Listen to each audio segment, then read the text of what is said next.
बरगढ़ में अवहेलित स्वास्थ्य सेवा एजाएं पूर्ण भाव कार्यक्षम होइनि कैंसर हॉस्पिटल यहाकु नहीं बरगढ़ अंचल रोगी हंतसंत बरगढ़ में स्वास्थ्य सेवा को अवहेला राज्य सरकार उपर बर्षिछि बिजु जनता दल। बरगढ़ में कैंसर हॉस्पिटल निर्माण पर फाइटर्स ग्रुप और विभिन्न संगठन सहित पूरा बरगढ़वासी दाबी उठाई व्यापक आंदोलन करते 2021 पूर्व सरकार लोकों भावावेग को देखि बरगढ़ में 90 कोटी विनिमय कैंसर हॉस्पिटल निर्माण सह किछि कर्मचारी और डाक्तर नियुक्त करी हॉस्पिटल को कार्यक्षम करथिले किंतु वर्तमान बीजेपी सरकार सही कैंसर हॉस्पिटल को संपूर्ण स्थाणु अवस्था को आनी देइछंती। सरकार आसीबा परठारु हॉस्पिटल विषय बुझुनांती सरकार डाक्तर कि अन्य कर्मचारी नियुक्त करूनांती फल कैंसर हॉस्पिटल एभली अवस्था होई पड़िछि बोली कहिछंती पूर्वतन विधायिका तथा बिजु जनता दल राज्य सभानेत्री स्नेहांगिनी छुरिया। बरगढ़ में स्वास्थ्य सेवा प्रति राज्य सरकार उदासीन मनोभाव देखाउछंती। मासक मध्य कैंसर हॉस्पिटल कार्यक्रम नहले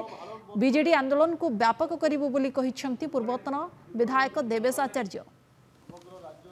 बरगढ़ जिलार समस्त रोगी समस्या देखो 600 डाक्तर पदवी बरगढ़ जिले में अच्छी वर्तमान 25% डाक्तर मात्र अच्छा बाकी सब खाली से 25% डाक्तर भितर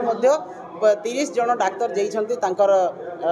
पीजी करने से पदवी खाली एवं स्पेशलिस्ट पोस्ट कौन सीएससी रे वर्तमान नहांती। अति दुख एवं परिताप कथा जे आमे माने कहीं प्रश्न करवा के साहस नहीं करवा बरगढ़ रे से 100टा आईसीयू मशीन गला केनके एवं बरगढ़ रे भी गतकाली मुझे मान आमर जेन जिला मुख्य चिकित्सा अधिकारी अच्छा